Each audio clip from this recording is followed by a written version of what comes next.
Hello everyone, मैं प्रियंका स्वागत करती हूँ आप सभी का फिर से एक नए वीडियो में। और आज हम क्लास 6 की हिस्ट्री के चैप्टर 8 से बनने वाले सभी प्रश्नों को यहाँ पर सॉल्व करेंगे। और हमारी 6 क्लास की जो थ्योरी है यानी कि जो चैप्टर्स हैं वो हम पहले ही पढ़ चुके हैं। और अब हम 1 बाय 1 करके यानी कि चैप्टर 1 से लेकर जितने भी चैप्टर हैं सभी के क्वेश्चन आंसर यहाँ पर सॉल्व करने वाले हैं। तो इससे पहले हम 7 चैप्टर कवर कर चुके हैं और आज हमारा 8वां चैप्टर है। तो चलिए स्टार्ट करते हैं वीडियो।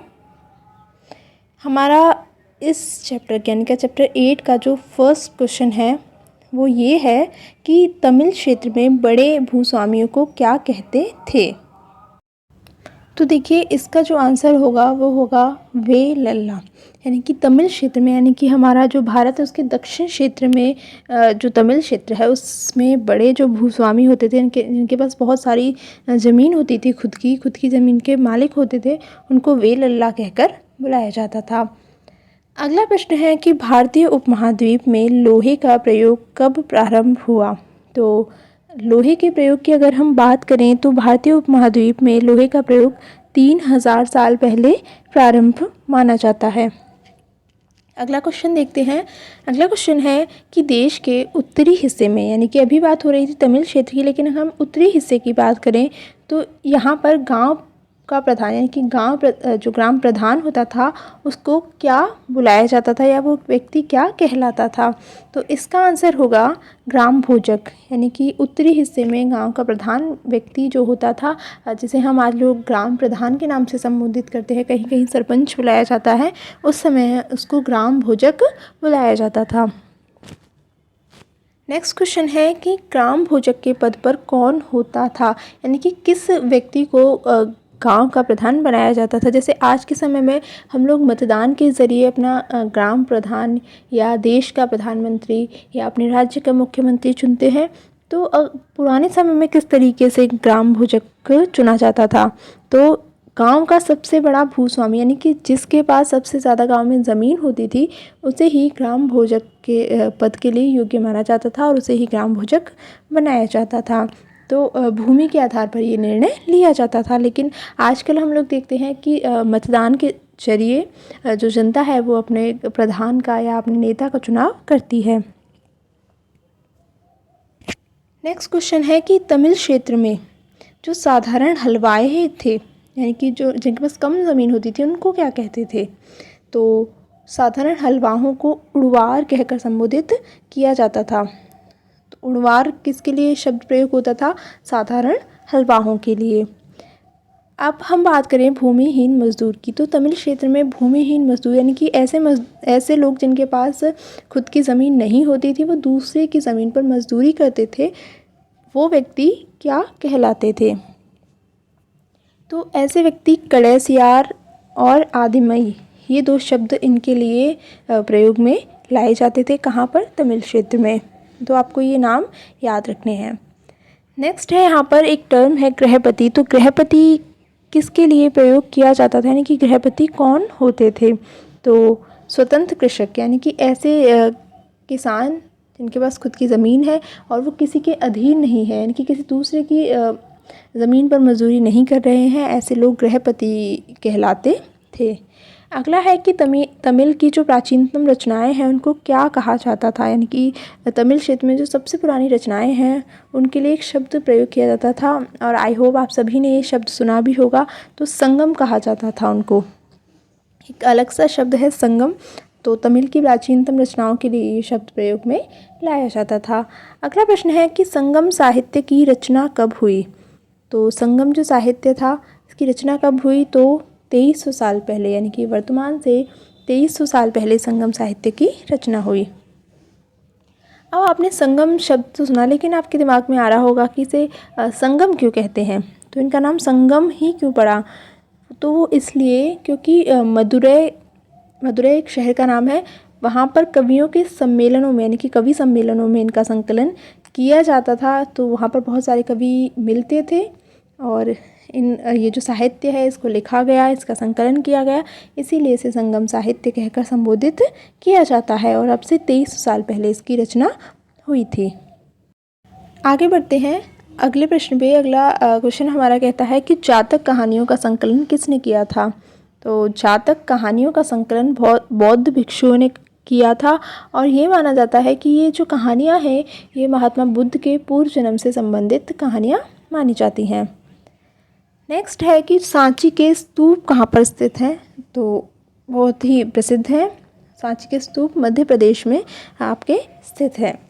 अगला है कि मूर्तियाँ बनाने का, यानी कि ऐसा कौन सा शहर था जहाँ मूर्तियाँ बनाई जाती थी और कृष्ण भक्ति का प्रमुख केंद्र भी था।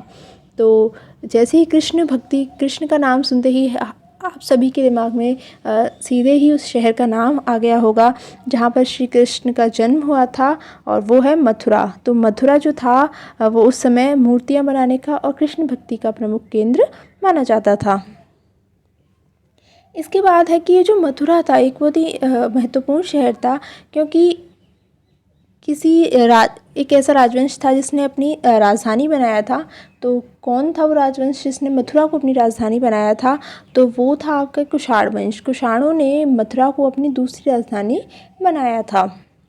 नेक्स्ट है कि कपड़ा उत्पादन के लिए उस समय कौन सा शहर प्रसिद्ध था, या कपड़ा उत्पादन का प्रसिद्ध केंद्र उस समय कौन सा माना जाता था। तो 2300 साल पहले की ये बात चल रही है और उस समय वाराणसी और मदुरै, यानी कि उत्तर भारत में वाराणसी और दक्षिण भारत में मदुरै शहर जो थे वो कपड़ा उत्पादन के उस समय प्रसिद्ध केंद्र माने जाते थे।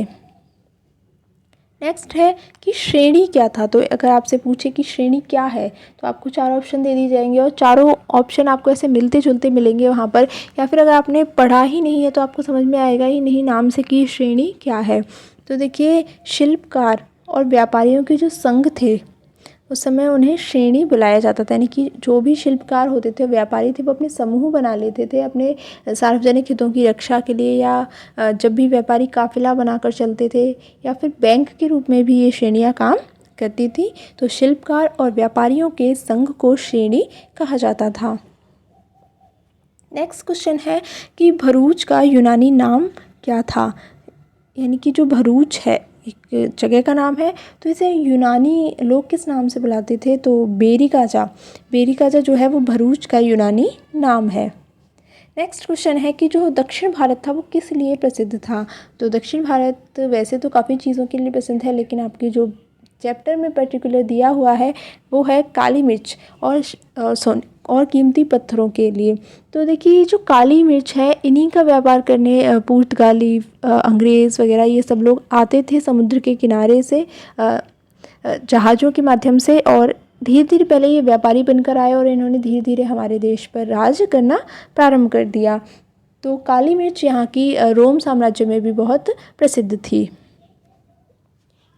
अगला क्वेश्चन है कि रोमन साम्राज्य जो था वहाँ पर काला सोना किस चीज़ को बुलाया जाता था, और ये चीज़ जो है भारत से वहाँ पर ले जाई जाती थी, भारत से वो लोग लेकर जाते थे इसे। तो आप नाम से ही समझ गए होंगे, काला सोना जो है काली मिर्च को रोमन साम्राज्य में बुलाया जाता था। अगला प्रश्न है हमारा कि मोवेनदार शब्द का अर्थ क्या होता है। तो देखिए, ये जो शब्द है मोवेनदार, देखिए जब तक मैं क्वेश्चन पढ़ती हूँ तब तक आप लोग अपने दिमाग में या फिर वीडियो को पॉज करके अपना आंसर सोच सकते हैं। इससे आपको पता लगेगा कि आपकी तैयारी कैसी है। तो मोवेनदार शब्द का जो अर्थ है वो होता है 3 मुखिया। मोवेनदार शब्द का अर्थ है 3 मुखिया। अब ये 3 मुखिया कौन से थे वो भी आपको पता होना चाहिए। तो चोल, चेर और पांड्य, इन तीनों के लिए इस शब्द का प्रयोग किया जाता था। नेक्स्ट है कि जो पांड्या थे जिसमें जिस चोल, चेर, पांड्य में से जो पांड्य थे उनकी राजधानी क्या थी। तो पांड्यों ने अपनी राजधानी मदुरै को बनाया था। मदुरै जो थी वो पांड्यों की राजधानी थी। सातवाहनों का प्रमुख राजा कौन था। तो सातवाहन एक वंश था और उसका जो प्रमुख राजा था वो था गौतमी पुत्र श्री सातकर्णी। ठीक है, और वहाँ पर देखिए अपनी माता जी के जो नाम थे उनको आगे लगाने का प्रचलन था। तो गौतमी पुत्र श्री सातकर्णी था सातवाहन वंश का प्रमुख राजा। नेक्स्ट क्वेश्चन पे बढ़ते हैं। नेक्स्ट है हमारा कि दक्षिणापथ के स्वामी कौन थे। तो दक्षिणापथ के जो स्वामी थे वो सातवाहन थे। जैसे मौर्य साम्राज्य है, गुप्त साम्राज्य, उसी तरह सातवाहन था और ये दक्षिणापथ के स्वामी कहे जाते थे। दक्षिणापथ का अर्थ होता है दक्षिण की ओर जाने वाला रास्ता। नेक्स्ट है कि उस समय देखिए आहत सिक्के बनाए जाते थे। तो ये जो आहत सिक्के होते थे ये किसके बने होते थे, यानी कि कौन सी धातु के बने होते थे।